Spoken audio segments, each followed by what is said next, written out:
ભરૂચ લોકસભા બેઠક ઉપર રાજકીય માહોલ ગરમાયો છે। ખાસ કરીને ઇન્ડિયા ગઠબંધનની જાહેરાત બાદ ભરૂચ બેઠક આમ આદમી પાર્ટીના ફાળે જતા જાણે કે કોંગ્રેસમાં જ આંતરિક ધમાસાણ શરૂ થઈ ચૂક્યું છે।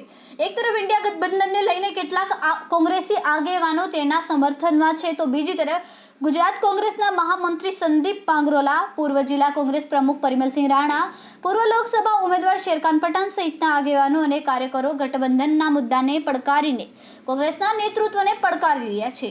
આજરોજ ભરૂચના જાડેશ્વર સર્કિટ હાઉસ ખાતે યોજાયેલ પત્રકાર પરિષદમાં કોંગ્રેસના એક મોટા જૂથ દ્વારા ગઠબંધન થકી ઉમેદવાર કોઈ પણ હોય ચાલશે, પરંતુ કોંગ્રેસના જ સિમ્બોલ પર ચૂંટણીઓ લડાય તેવી સ્પષ્ટ માંગ ઉચ્ચારવામાં આવી રહી છે અને આ બાબતની નોંધ કોંગ્રેસ નેતૃત્વ સંભાળે તેવી અપીલ પણ કરી છે।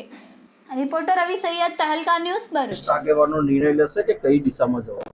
अच्छा परिमलसिंहभाई एक बात कांग्रेस ने बचावવાની છે, બીજી તરફ આજે તકરાર છે, જે મામલો છે આખો પ્રેસ કોન્ફરન્સનો એ કોંગ્રેસની જ સામે છે દેખાય, કારણ કે મોદી મંડળે સ્પષ્ટ કરી દીધું છે બે પત્રકાર પરિષદ કરીને કે આપને ટેપ આપી દીધી છે સીટ અને કોંગ્રેસ અહીંયાથી ચૂંટણી નહીં લડે, તો કોંગ્રેસ સામે કોંગ્રેસ શું કહી શકાય? ભરૂચ લોકસભા મત વિસ્તારની અંદર કોંગ્રેસના આગેવાનો કામ કરતા હોય, કાર્યકર્તા કામ કરતા હોય, કાર્યકર્તાઓની એક માંગણી છે, એ માંગણી અમારે પ્રદેશ કક્ષાએ મોકલવાની છે। એમણે સ્પષ્ટ કરી દીધું છે, ત્યારે કોંગ્રેસ અમારી સાથે પણ ચર્ચા કરી છે, અમારી સાથે પણ ચર્ચા કરી છે અને આવનાર દિવસોમાં પાર્ટીનું વરિષ્ઠ નેતૃત્વ પણ ચર્ચા કરશે।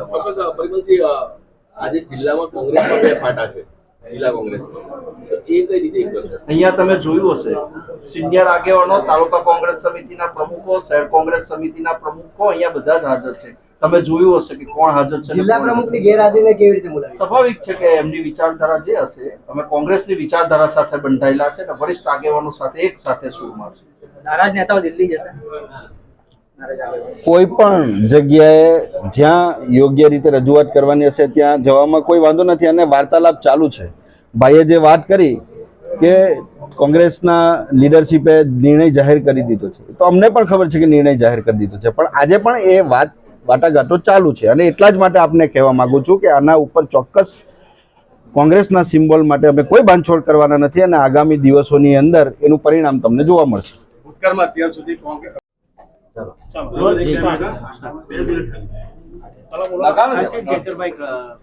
કોંગ્રેસ દ્વારા તે પત્રકાર પરિષદ અને કોંગ્રેસના સિમ્બોલ પર તમને લડવાની વાત કરી છે, શું કહેશો? આપણે દેશમાં રાષ્ટ્રીય પાર્ટીઓ દ્વારા જે ઇન્ડિયા એલાયન્સ થયું છે એમાં ગુજરાતમાં કોંગ્રેસ અને આમ આદમી પાર્ટીનું ગઠબંધન થયું છે।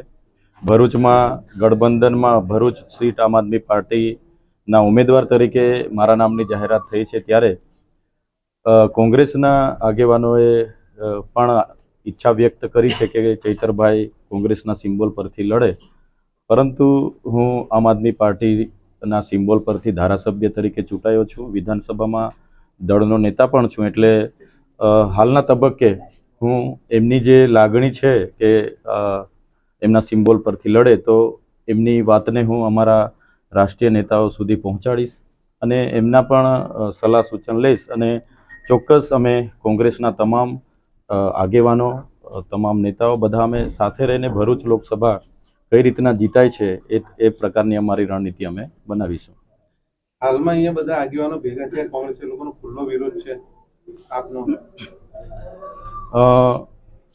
કોંગ્રેસના જેટલા પણ અહીંયા આગેવાનો છે, હોદ્દેદારો છે, બધા સાથે અમારા વ્યક્તિગત પણ સંબંધ સારા છે અને અમારો ધ્યેય માત્ર ને માત્ર દેશમાં લોકશાહી બચાવવા માટે અમે રાષ્ટ્રીય કક્ષાએ ગઠબંધન થયું છે, ત્યારે ચોક્કસ એમને બધાને એમનું માન સન્માન જળવાય, બધાને વિશ્વાસમાં લઈને થોડી નારાજગી છે છતાંય અમે બધા સાથે રહીને આવનાર દિવસોમાં ભાજપને અહીંથી પરાસ્ત કઈ રીતના કરવાનો છે તરફ